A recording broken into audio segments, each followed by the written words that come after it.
Early last year, I made a video on my early reactions to Sonic X Shadow Generations, which had at that point just been revealed, and we didn't know much about it. In short, I was skeptical at best and concerned at worst, due in large part to Sonic's historically terrible track record with remasters, games that were almost always worse than their original counterparts. And for a time, that was that. I was mostly confident this would be another inferior remaster, but the months passed and we drew closer and closer to release, and my views didn't really change. And then the game came out, and it received universal praise, not just from the fans, but the critics, and the general audience too. I was flabbergasted. Could the game really be that good? Well, I picked up the game during the Steam Fall sale, and I have to come clean. I was wrong about it. Dead wrong. Well, kind of. Let's start from the top. Shadow Generations. Shadow Generations takes place alongside Sonic Generations, with Shadow going on his own adventure while Sonic does. And this is where my praise only begins. Shadow's campaign feels exceptionally well done and thought out, and it's almost hard to believe that this plot takes place alongside the absolutely nothing plot that was Sonic Generations. Oh, and spoilers ahead. But if you've managed to avoid them this long, that's impressive, because they're basically everywhere now. Perhaps the biggest contrast between Shadow's campaign and Sonic's campaign is that Shadow's story is actually rather substantial and, dare I say, incredibly well done. Our story sees Shadow going back to the Ark on the order of Gun, following a mysterious signal. This is while Sonic's friends are preparing for his birthday party. Shadow chases down the source of the signal and sees the returning Black Doom. After trailing the alien overlord, he finds himself pulled into the white space by the attacking Time Eater. Left alone, Shadow ventures out and eventually comes across Maria and Professor Gerald, being attacked by black-armed soldiers. These aren't aberrations or variants either, these are the Maria and Gerald from his past. Shadow discovers more and more mysterious powers, with Black Doom slowly unveiling his plan to mold our hero into his perfect soldier. Shadow visits locations from his past and future, battling familiar foes as he attempts to stop Black Doom's plans. Shadow uses his new abilities to destroy Black Doom once more, and the white space begins to disappear. With Black Doom defeated and Sonic preparing to fight the Time Eater, his white space begins to disappear, Shadow, tragically, being forced to leave Maria and Gerald to their fates. I provided the briefest, most Cliff Notes version of the story possible, but while it's short, it's incredibly sincere feeling in a way a Sonic game hasn't felt since Black Knight. I have my complaints and nitpicks, but all told, I haven't enjoyed a Sonic plot this much in over a decade. Are you like me and absolutely love that shonen anime feeling of games like Adventure 2? You'll have plenty to love here. I do wish we got to see more of Shadow wrestling with essentially sending Maria and Gerald back to die, but I'm very happy all told. Shadow is the perfect character for a story like this, being someone deeply tied to the past. The story can feel like a bit of a retread of Shadow 05 at points, but for me, it works extraordinarily well. If this is the stepping stone we have to take for Shadow getting back to how he was in the adventure era, letting go of his past and living for himself, then I'm perfectly okay with it. Now, how about the rest of the game? I'm going to be honest and say I find this even better than Sonic Generations. The spread of levels is simply amazing, and the design is even better. I can't remember the last time a 3D Sonic game had level design this layered. What it lacks in numbers it makes up for in having some of the best, well-designed levels this side of the Sega Dreamcast. The set pieces are so cinematic and self-indulgent, it's the pure style and charisma that made me fall in love with the franchise, recreated near flawlessly. But sort of reading the last page first here, so let's take it from the top. As far as levels go, we have the Space Colony Ark, Rail Canyon from Sonic Heroes, Kingdom Valley from Sonic 2006, Sunset Heights from Sonic Forces, Chaos Island from Sonic Frontiers, and Radical Highway from Sonic Adventure 2. The sheer variety of levels is impeccable and feels much more varied than Sonic Generations. The new Doom powers open up a lot in terms of what can be done with the levels, not just in a practical design sense, but in a speedrun sense. It's the best of both worlds, really.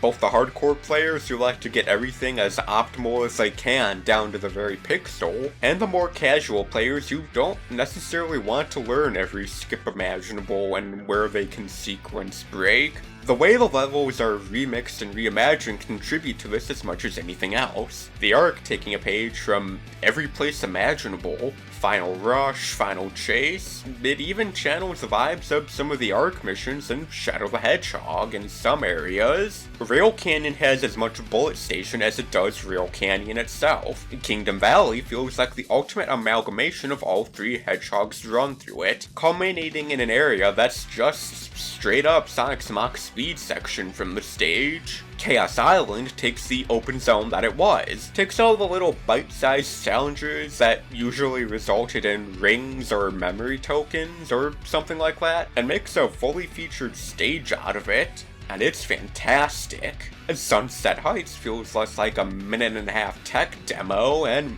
more like an actual level now, with progression and set pieces. Really, there isn't a single level I find myself genuinely disliking. The real highlight of the show for the sheer spectacle of these stages is how Black Doom will periodically warp you into a piece of Radical Highway that visually looks like a love child of Doctor Strange and Null Space from Sonic Forces. A look that is so 2000 Sonic that I can't help but love it. Grinding down the side of buildings, leaping across them to get to other buildings, and leaping across the rooftops onto the highway, that's about as radical as it gets.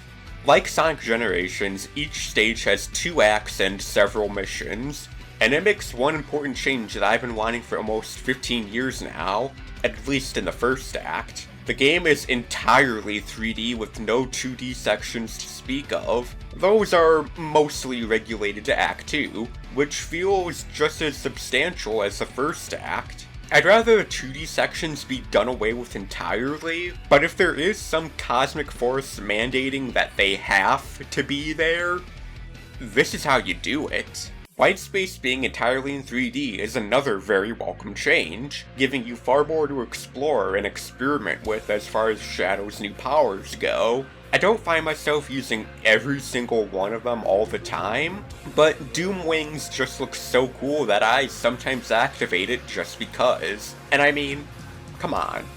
Shadow with symbiote-esque powers? You won't be convincing me that isn't cool. If I could muster a few complaints, I do find it a little tiresome to have to make it to the boss gate, turn around, do all the challenges to get the keys, and then come back.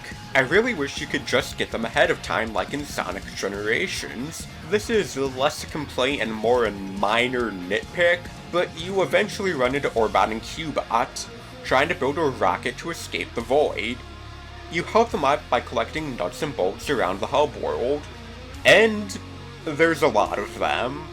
Like, a lot. And to save you the trouble, getting all of them is not even remotely worth it, unless you really want that achievement.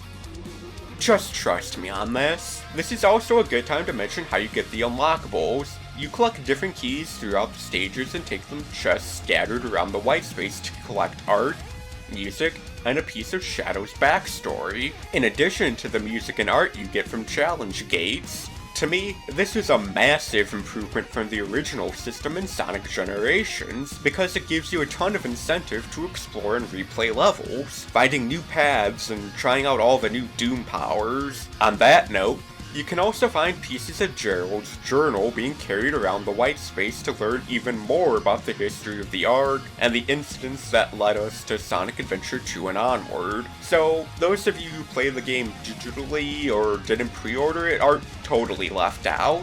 On the subject of the bosses, they go big and they go hard. We have the return of the Bio Lizard, Metal Overlord, Mephiles, and of course, Black Doom himself, with his Devil Doom and new Neo Devil Doom forms. Even with the fight in the 3DS version, the Bio Lizard is still a blood-pumping sight to behold, and the sheer spectacle and fan service on display is off the charts. Mephiles trying the same move he did on Sonic, that triumphant remix of All Hail Shadow. It embraces absolutely everything about the character of Shadow and turns it up to 11. This is the most confident in itself a Sonic game has felt since 2008, and if future games continue down this path, absolutely sign me up immediately.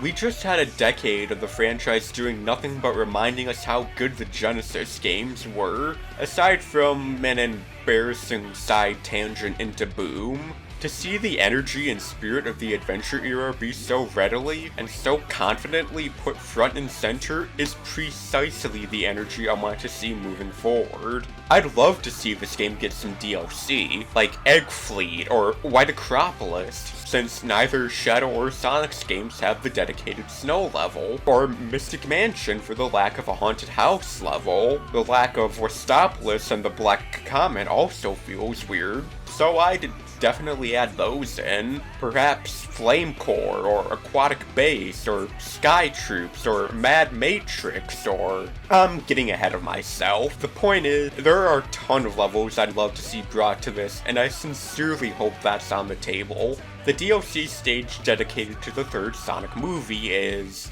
well, the level itself is fun, and the Westopolis remix is a joy to listen to, but being unable to use the movie skin outside of the stage, I can't help but feel it is a slight letdown. I don't know how much I'd use it, but just having the option would be really nice. On the subject of DLC, Shadow also has a dedicated Terrio skin based on some of the earliest concept art of his character, and it's something I do find genuine enjoyment in using from time to time. I don't like it as much as the final, but that scarred, blind in one eye look is really cool. I have a confession to make, and as if I wasn't already eating crow on this subject matter with my earlier video, Shadow Generation is now my third favorite Sonic game of all time, right behind Sonic Adventure 2 and Sonic Adventure. Shadow Generation stands as some of the absolute best the franchise has to offer. I don't know if it's the best 3D Sonic game, but it's certainly a contender. It's like Sonic Forces' episode Shadow if it had a budget. It will never not feel incredibly bizarre to see such unanimous praise amongst fans and casual audiences, but I'm sure not complaining. I find myself genuinely hungry for more of this game. You did good, Sega. Keep up the good work. Good work. Sonic Generations' remaster is something that I have some complicated thoughts on, but not too complicated. By and large, it's the same game, with some new added bells and whistles. There are some slight visual changes, but the average player will likely not be able to point them out until you put them side by side. The most obvious change comes in the form of a new, punched-up script written by Ian Flynn, and the cutscenes are redubbed to compensate, and this is where my complicated thoughts are. On one hand, Sonic Generations barely had a story or writing, and even less worth talking about, so it's not like it had anything major to lose by getting a facelift.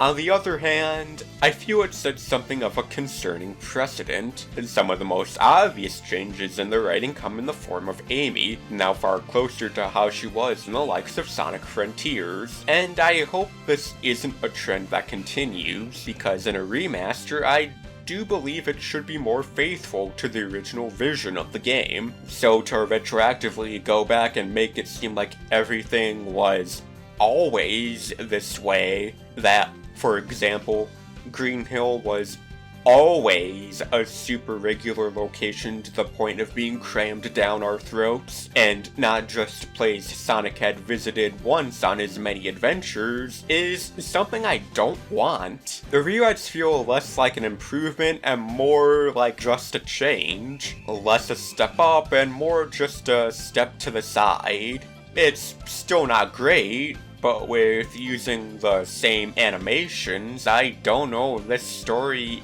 ever could be. The rest of Sonic Generations is more or less unchanged. It has some new child finding the stages who, well, they look cute in the white space, and that's certainly something.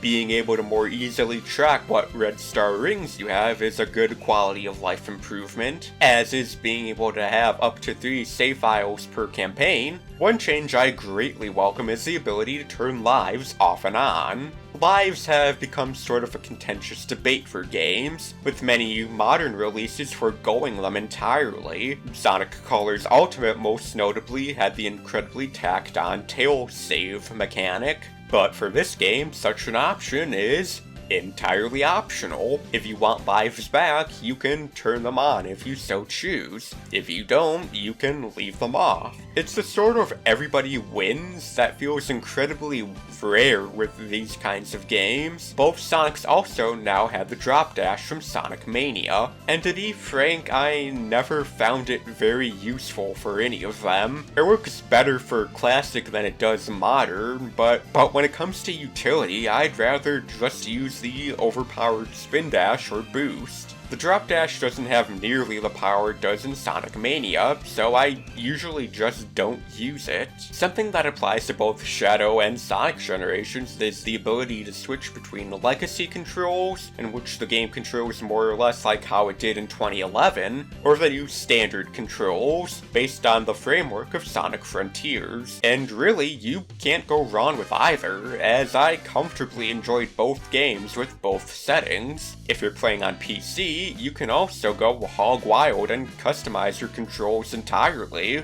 If that's the kind of thing you like to do, then go nuts. Unfortunately, on that note, just like the PC version of Sonic Forces, the D-pad no longer works for controlling your character, which is my preferred option for classic Sonic. Something I'm still not entirely clear on why it is the way it is, since it isn't that way in the console versions. Also missing is the Genesis emulator with Sonic 1, which is no big deal at all, honestly, because I mean, come on, it's Sonic 1 on a Genesis emulator. You can walk around your house right now and find 5 devices capable of playing Sonic 1 right now.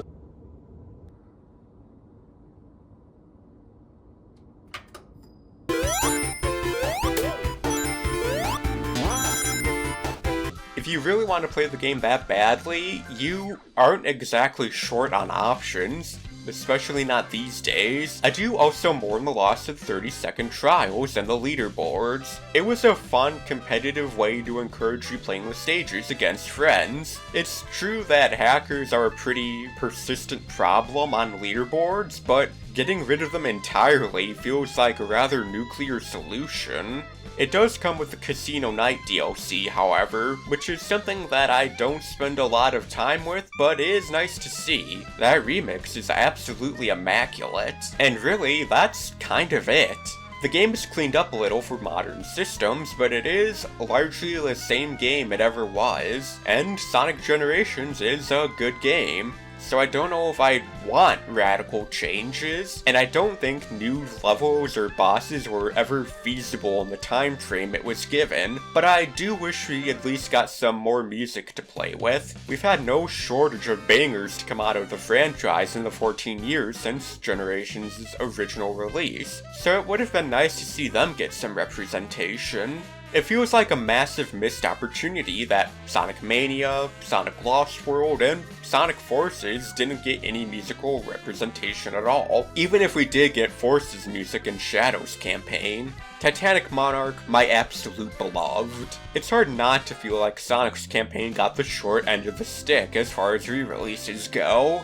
Much like the Shadow campaign, Sonic's also has seen new DLC skins, in the form of the low-poly Sonic from Sonic Jam for Classic Sonic, and the look from Sonic Adventure on the Dreamcast for Modern. It felt insanely cathartic to see them use the actual Dreamcast look, and not DX. But unfortunately, as I did not pre-order the game, and I cannot buy the Day 1 edition on PC, the Adventure skin is unavailable to me. The Jam skin has been made free entry for everyone, but I would certainly like for that to also be true of the former. It would be a real shame to see this be locked away and unobtainable, and I would certainly love to have it. It's also nice that the original game is still available, albeit only through a bundle. It's not an ideal solution, since you're essentially paying full price for a game that's now old enough to be in high school, but it is nice to see it preserved and the decade and a half of work by the modding community not going to waste. And the Shadow Generations modding community is shaping up to be pretty sweet too.